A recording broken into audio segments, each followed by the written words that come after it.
Welcome to another episode of the Reboot Chronicles, a no-holds-barred forum with global leaders, authors, entrepreneurs, and CEOs about how organizations stay focused on growth and innovation in unprecedented times. I'm your host, Dean Tobias, coming to you live from Reviv's North American headquarters in Chicago, and we would like to thank you for joining us from around the globe today. I'd like to welcome Scott Mann to the Reboot Chronicles. Scott is a retired Green Beret, best-selling author, business leader, playwright, and actor.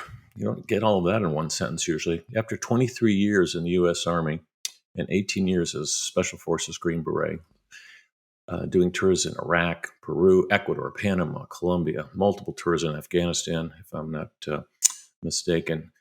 After all of that, he founded something called Rooftop Leadership and lots of other organizations where he brings his Green Beret leadership warrior lessons into the corporate boardrooms of the world, management teams, and really just civilian life situations that many of us are faced with. So, Scott, it's so good to see you today. Thank you, Dean. Thanks for having me on. I really appreciate it. Yeah, I'm a big fan and obviously a big believer in battlefield, to boardroom types of leadership training. We do a lot of that at the, not a lot, but we do enough of it at the National Association of Corporate Directors, but I think we need more of it. And I just love the way yours is.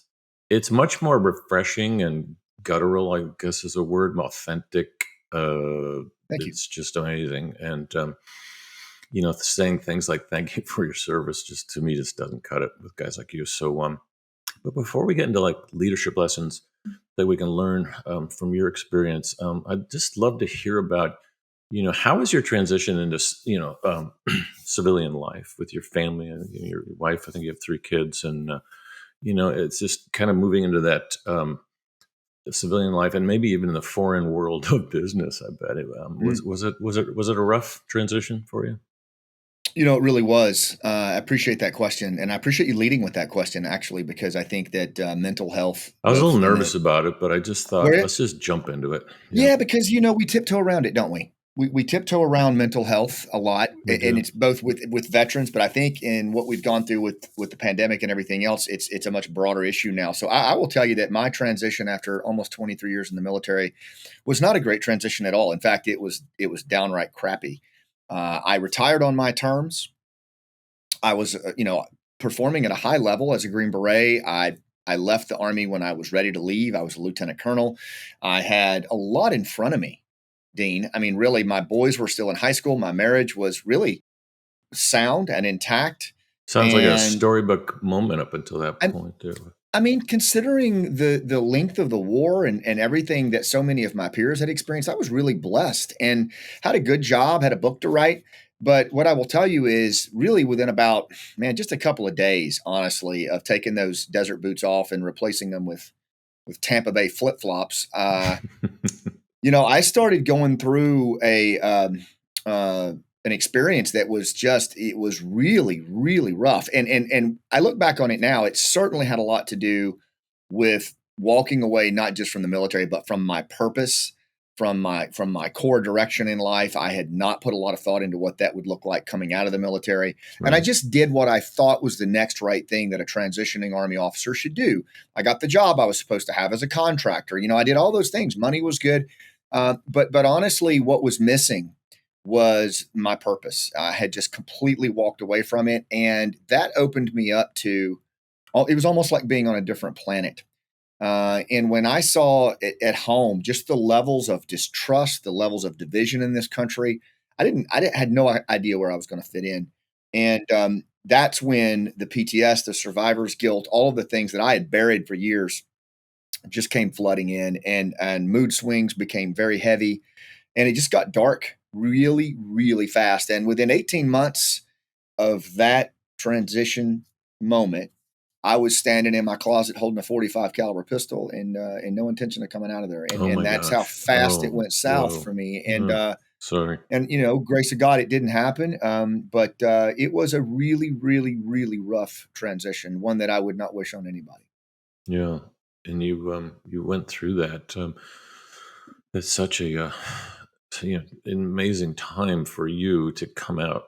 I'll just say it as a hero, and then I've just heard so many different stories about how family life and your kids are young at the time and so impressionable, and and to get everything back on track. It just seems overwhelming to me.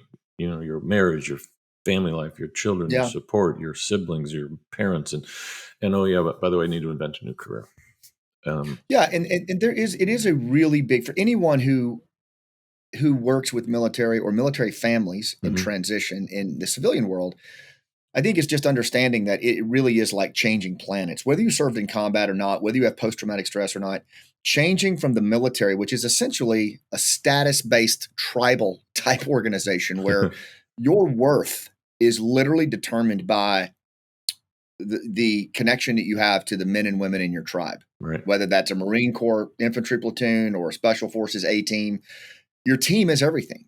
And then all of a sudden you are literally the next day, you're in a world where you're dressed completely different. And it's the polar opposite. It is a world of individuals where credit and achievement and how one navigates the world individually is really the metric by which things are measured in our society, like it or not. It is called a contract society, and it's really based on the merits of the individual. And that is a hell of a thing for a warfighter and a military family member to change from. It is literally like changing planets. Exactly. And the greatest generation, my dad coming out of World War II went from a command and control organization to a command and control organization. And now you don't. Like you said, you're going into a flip-flop organization. And I actually mean the shoes, not the political flip-flopping. I just can't imagine. But your dad, sorry to interrupt, but your dad, now he worked logistics in war and then went right into retail, that in the corporate world. What was that like for him? For him, he didn't talk about much till later, but of course, he was a major in the Army, running all logistics in World War II, working on the Allied Command headquarters in London, which I guess became the embassy after that. But it was golden years. Everyone came home. Right. There were heroes. There were parades. You've seen the movies, right? Yeah. All those movies is exactly how it felt in this country. And when people come home from Afghanistan and Iraq and Iran and others, it's like, I don't see that. And for them, it was like it wasn't handed on a silver platter, but there was definitely a tractor beam and a country that was hungry to get back to work. There's a line in my play where my character, Danny Patton, he's just got picked up at the airport after his third or fourth deployment by his wife, and they're driving home. Yep. Yeah, they're driving home, and she says, "What's the matter?" Because he's looking out the window, and he just seems kind of distant. And he says, 4 days ago, I was in a gunfight and I was out of ammunition. Tomorrow morning, I'm going to be in the kitchen out of coffee creamer. What the hell do you do with that? Wow. And I think that is, kind of how it is and was for so many of our warfighters. And still is. Yeah, and it's like nobody cares as comparing it again to the end of World War II. But right, very different context. So in your case, this transition led to something really cool, which was Rooftop. Why'd you do that, and how was that little startup? I had some wonderful civilian mentors, if I'm being honest. I mean, it was civilian mentors who really helped me find my way out of that closet with that pistol. And one of them was a retired pro football player named Bo Eason, who also is a turned storyteller, turned actor, turned playwright. And Bo really took me under his wing, and he showed me how storytelling can heal. He's a brilliant storyteller. Yep. Oh, he is just amazing. And he trained me. He's the guy who trained me. And he showed me how storytelling can be used to heal the brain and heal the soul, and also how you can use narrative to bridge those civil military gaps. So it gave me a way, Dean, to not only come to terms with my purpose again in the vehicle of narrative, but also to take even the deepest trauma or the loss of a friend and put it into a narrative. I call it the generosity of scars, where you can repurpose your struggle in the service of others. And now I could sit in a room full of executives, CEOs, mid-level sales managers, and I could talk about experiences with building trust in low trust environments like Afghanistan, and how those universal singulars parlay right into the business community in the realm of human connection, relationships, storytelling. And it changed everything. And so the Rooftop Leadership, I started that company because late in the war, we did a program with Afghan villagers where we helped them fight back against the Taliban. And it was exactly what I described to you. It was kind of a combination of, it was like a modern day Magnificent Seven, basically, where you went in there, you built relationships with these farmers, and out of trust and credibility that was built when risk was low, they would go up to their rooftops ultimately and fight back when risk was high. And I saw that form of leadership of inspiring people to do what they do, not because they have to, but because they choose to. In times of low trust and duress, I started calling it rooftop leadership, and that was almost 10 years ago, and I haven't looked back since. Yeah, I thought it was more like a sniper reference, but Mm-mm. that whole, one of your superpowers is like connections and stories and tribal type of things. I can visualize you in Afghanistan or any country. Actually, it's almost like you had got a group of entrepreneurs together. So Yeah, I see how that is so. But in the military, it's it's like everyone has their armor on, right? So it's really about armor over feelings, I think you'd like to say. So how do you get that authentic emotional connection thing going? Because even in business, people have their yeah, armor on. It's just you can't yeah. see They it do. sometimes. It's invisible. Absolutely. Yeah, they wear the invisible body armor, but it's still there, and we have I become have a some on right transaction. now. Of course, yeah, and we've become in this time where trust, 2/3 of Americans don't trust their neighbors, so everybody's wearing body armor, Oh, that's a right? bad stat. Wow, that's terrible. Yeah, but here's the thing. Even going into tribal places in Afghanistan, where the people sitting in that room sometimes were tickling the trigger of their AK-47, deciding whether or not to dispatch you. You've got to establish rapport in like 5 minutes. Exactly. And you've got to build a connection. If you go in there guns blazing, I mean, we tried that for 10 years. My Ranger buddy was killed on 9/11, and I spent the first 10 years of the war trying to avenge his death through retribution. And what I found was at the Mm, end of 10 years, this is what I talk about in my Rooftop Leadership TED Talk, there were more Taliban in the rural areas than when we started in 2002. So let me bring that back to like a business context. yeah. We had, when you talk about body armor and the ability to do coercion, Hmm. we had the license to do as much coercion as we wanted from 2001 to 2010. And we did. We walked the enemy down. We hunted them down. We were as coercive as you could get. And by the end of 2010, there were more Taliban than when we started. And so that was, for me, was a very epiphanal thing in the sense that we had every opportunity to really come down hard and move people to action, and it didn't work. And it was only when we got back to our roots. Green Berets have always been kind of a modern day Lawrence of Arabia, is this ability to move people to action Hmm. through social capital and relationships. And Dean, honestly, that's how people have taken action since we've been on this earth. Thousands of Uh, years. Yep. People move and take action through and by and with the human connections that they have with others. And that's not restricted to a business society versus a tribal society. We're still ancient brains in a modern world, and we operate almost exclusively off human connection. We've just forgotten that. Yeah, exactly. Or de-emphasize it in some cases, or been too sensitive to whatever, embarrassing people or saying the wrong thing when that is exactly what you need to say. And you need to show in my case, it's just, showing your weaknesses a little bit or showing that you do get very sensitive. And I mean, your TED talk, you can tear up for that Right. talk And that you did, for gosh sakes. I appreciate that. And I appreciate you saying that. And really, I just want to come across here is that, like, I'm talking about some of the most dangerous places on earth. This isn't really a kumbaya thing. No. This isn't really touchy feely stuff. What I'm talking about here is that typically what people follow in hard times, in times of low trust, in times of disengagement, they follow leaders who are relatable to their pain and relevant to their goals. That's just what humans do.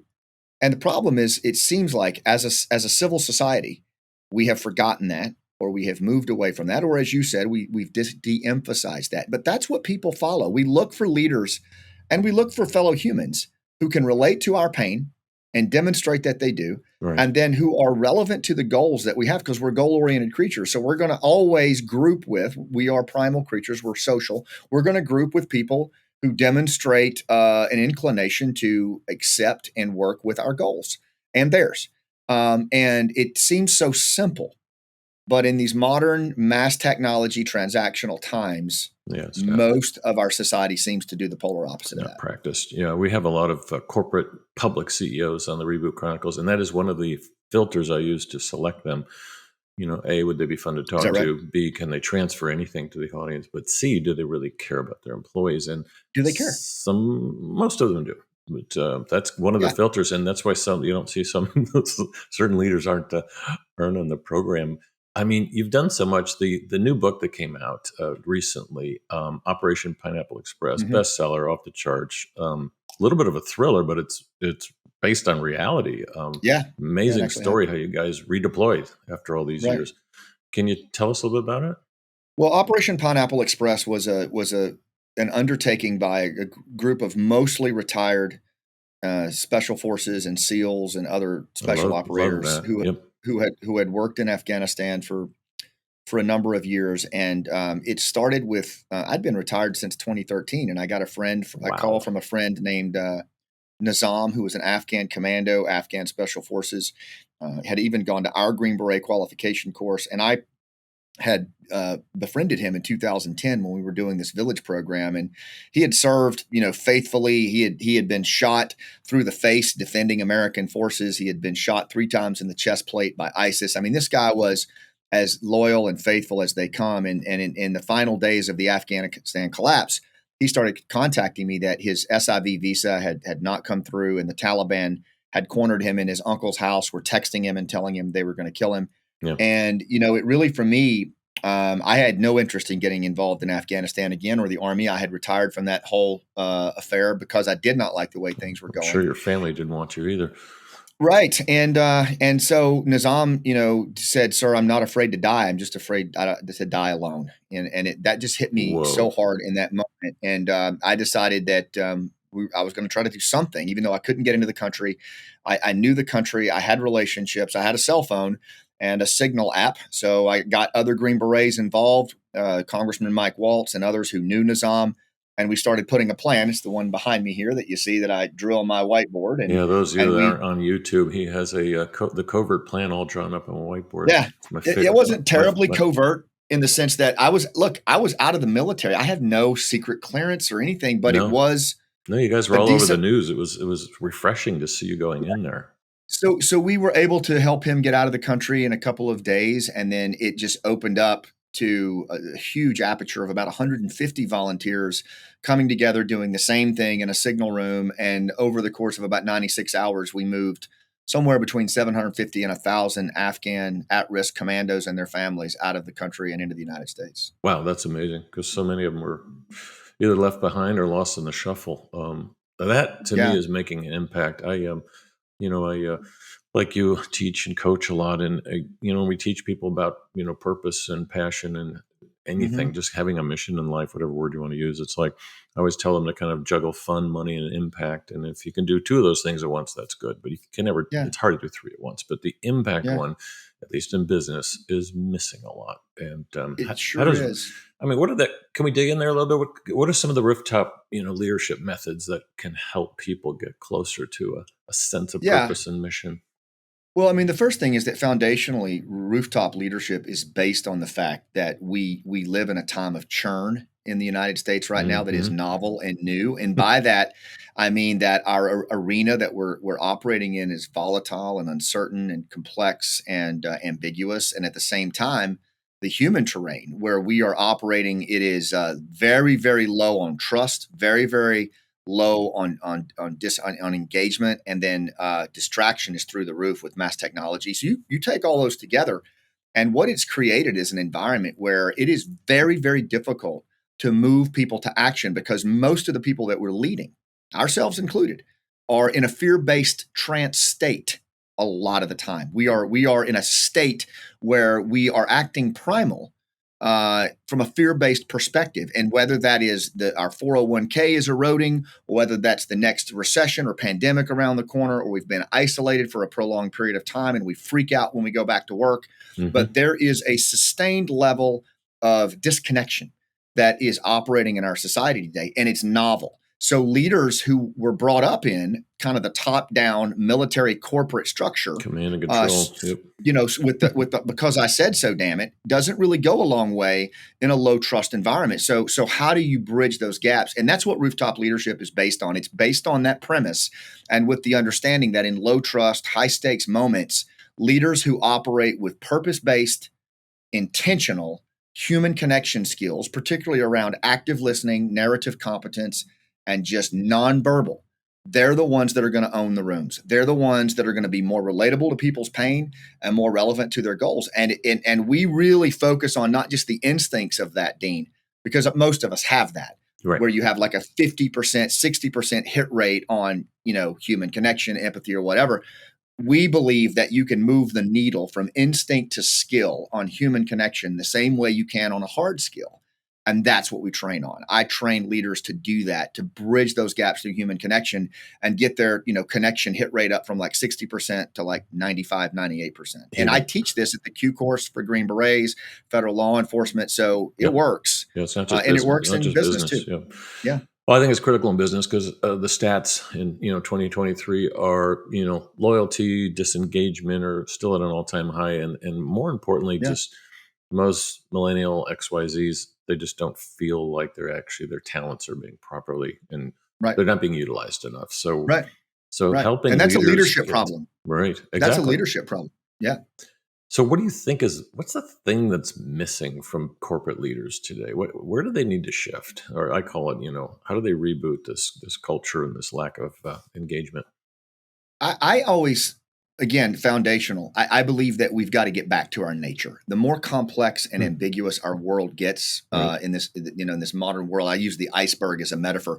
If the tip of the iceberg is the modern world and it's all of the Zoom calls and the cash flow reports and all those things that we do, that's only 20% of our nature. Human nature, if you get below that waterline, depending on your beliefs, as old as 250,000 years, we're still pretty much well-dressed Neanderthals. And the way that we navigate the world, the way that we respond to things is not as advanced as we think it is. It is not as logical thinking. It is really based on an acronym that I say that humans are a mess. We're meaning-seeking, emotional, social storytellers who struggle.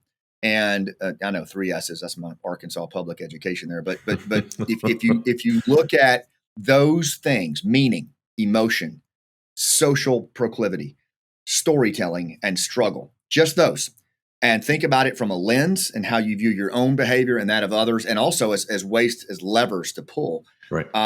There's tons of opportunity there for leaders to get back to the basics, to get back to their nature, to enter. You talked about the levels of disengagement. I mean, I'm seeing a ton of leaders right now who are not engaging purpose the way that they should be in times of disengagement, because that's really what you're talking about. It's an absence of purpose, and that's a leader problem. So are leaders super clear on what their purpose is, their why? Are they clear on the purpose of their associates, their prospect? And are they clear on their organizational purpose? My answer is most of the time, even if they are, it's pre-pandemic and it's changed radically. So that's just one example, but you can do the same thing with emotion, storytelling, social connection, and struggle. There's tons of opportunity there, and we're just leaving social capital on the table, which means you leave financial capital on the table. Yeah, well said. I think there's 2 categories of this. One is like, do you believe in the purpose and mission of the company, the corporation, are we doing good, quote unquote? And then there's just like, is your leader, let's just start with the CEO of a major public corporation, one that was on this program, let's say Logitech, very authentic leader. He wasn't always that way when he was younger. Like me, we were like just driving ahead hard, hitting it hard. Right. But he became this open, empathetic, all shucks kind of leader later in life. And it's totally, people will follow him into battle. And I'm not seeing that enough yet. So I love some of the things that you're teaching. You said something interesting there. We're well-dressed Neanderthals. Before the pandemic, we were, but in 23, 24, that's a fair point. Now I'm I'm in airports pants every week, and people seem to have their pajamas on. At least we used to call it. I know. It's crazy. That's a good point. And it's another very interesting, but it speaks to the same point. It's a military metaphor too. It's like there's a reason for dressing the part, right? Absolutely. And this goes back to, I believe that what happened in the pandemic with the 2+ years of isolation, and I've talked to quite a few organizational psychologists about this, to include Ivan Tyrrell, who wrote the Human Givens. Oh, yeah. He says that the isolation that we've experienced over the 2+ years, we haven't even begun to scratch the surface on this. And we are going to see levels of manifested behavior that are really, really challenging to deal with. And it's everything from blow-ups downtown and traffic to people behaving weirdly in airports and to all things in between, because he says isolation leads to madness. Exactly. And we are again, this goes back to my first S, we're social creatures. it's our superpower. We have navigated the world for thousands of years because of our ability to connect and form teams. It's what we're wired to do. But again, in our civil society, we're actually creating mechanisms where we separate from each other. And that will take us down a path that is going to be very hard to lead through. Yeah, and I not really can't dig into this too much today because I want to get to your other things. But it's like in the, let's just call it childhood impressionable years up to like 20, it's very important to keep track of that. But I see Yeah. people in business all the time, whether I'm helping or on the board or actually employee of the company, and people show up nowadays, and I'm like, seriously, did you think that was just all a vacation? It's like it's time to get back to it here. Yeah. It's like they're not like teenagers. It's Yeah. so I saw Yeah. the people going a little bit backwards, and in some cases, my point is not really negative here. It's actually helped leadership because it became more authentic, and people are sharing more of their personal lives. And for leaders, it's actually not a bad thing. But for employees to get too casual, it's like we still have work to do here, guys. So just so you know. Yeah. And there have to be red lines as well. I mean, this is not kumbaya stuff. This is what I'm talking That's better about. said. Red lines, yeah. Yeah, yeah. Like I think it comes down to the fact that you have to know what your red lines are. What you stand for, what you want, who you work with, who you won't. Those kinds of things. Your value sets that you will not compromise on. We always have to have those. But I think with that said, when you look at the levels of social interaction right now and the levels of distrust that we have and distraction, if we don't make this instrument, that instrument being our body, our mind, our voice, our point of view, if we don't make it aligned and integrated towards connecting with humans across from us and looking for ways to meet their goals while meeting ours, we're going to find ourselves, those individuals are going to find themselves going the way of the dodo. Because it is so similar to how civil societies that I've worked in really low trust places, the people that remain relevant, the people that thrive, are the ones who are the best connectors, are the ones who can really maximize human connections and relationship portfolios. That's what it's going to come down to. I was talking to a Fortune 100 CEO the other day, just doing some advising, and he sees that in society and says, these people work for me, a lot of them. What do I do? And basically going to tell him to listen to this episode of the podcast. You become such a renaissance man, Scott. I don't know where to go next here, but like now you're like a playwright. You got into acting because you needed it to transfer into the real world. Or you don't think that's just a midlife crisis? Whatever this world is, part of your midlife crisis, right? But now you've got a play out called Last Out. Tell us about what's going on there. I started it 6 years ago when my son told me, my oldest son, that he was going to join the Army, and it was just after I had learned that we were abandoning we were abandoning the villagers in Afghanistan in that village program that I talked about. Right. We walked away from them, and a lot of them were killed, and so I just felt really, really upset, and I didn't think that most people in America really even knew what was going on in Afghanistan or that we were there. I was seeing numbers that 3 out of 5 veterans feel like that they're strangers in their own country. Right. And I saw 70% of Americans don't even interact with veterans. So I thought, man, how could I do something besides a book and I decided to do a 1-person show that evolved ultimately into an ensemble of combat veterans and military family members. And we put this thing on the road. It's about a Green Beret sergeant trying to make it through the 20-year war in Afghanistan and his family. And ultimately, we took it on tour to 16 cities around the country. And in doing that, we put it on film on Amazon Prime. And ultimately, Gary Sinise saw it. And he saw it right about the time that we were doing Pineapple Express in Afghanistan. I had put the play on a shelf. We were kind of done with it because of COVID. Right. And he called me and he said, hey, would you be willing to take this thing on the road if I produced it? And of course, how do you say no to Gary Sinise? That's tough to say no to him. Tough to say no to that guy. And so I'm excited to announce we are taking this thing on the road. We're kicking it off in Chicago in January 2023. And we're going to cities all over the country. And it is a hard-hitting play about the cost of modern war. So it's designed to help civilians understand what it was like for those who fought it, but also to validate and help veterans and family members make meaning out of their lived experience as the country seems to want to turn the page on a 20-year war that it's not time to turn that page yet. We need to share these stories so that we don't have another Vietnam. I think we're on the front end of a mental health tsunami, Dean, with our post 9/11 veterans. And my intent is to use this play as an emotional breaching tool to open up the hard conversations on war with communities one at a time. and then to redistribute that load from the 1% of our veterans and families onto the broader, stronger shoulders of the community. And I'm excited, man. I mean, I'm 54. I'm trying to play a 41-year-old team sergeant, so I've been training pretty hard. Got to keep that slim figure, buddy. Yeah, man. And I didn't even start learning to act until 50. So this has been like the ultimate midlife crisis for me. Oh, that's amazing. Beautiful story. Can't wait to see it. Chicago's my original hometown, so I'll be there. So we're up on time again, as usual. I knew I'd run out of time with you, Scott. So thanks for being on today. Any words of wisdom for corporate leaders out there, governance, boards, stuff like that? What's the one or two things they should be thinking about in the next couple of years here?